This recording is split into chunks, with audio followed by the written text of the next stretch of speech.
তো hey guys আমি R একবাৰ আইছো আমাৰ পথাৰত তাৰপিছত আমি এতিয়া বগৰী খাম বগৰী খাবা যাই গেছো তাতে বগৰী কুটি আছে তাৰপিছত আমি গাইস দাউৰো অলপ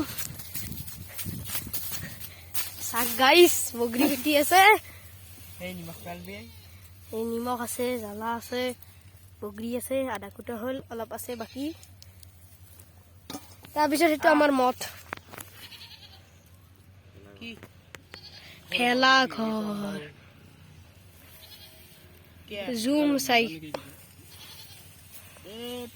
আৰু আইছি দে মুৰমা কি নিবে যা তাৰপিছত এইটো বিশাল হাই দি একবাৰ এইটো গুলেন্দা হইলা পাং হাই না দেখে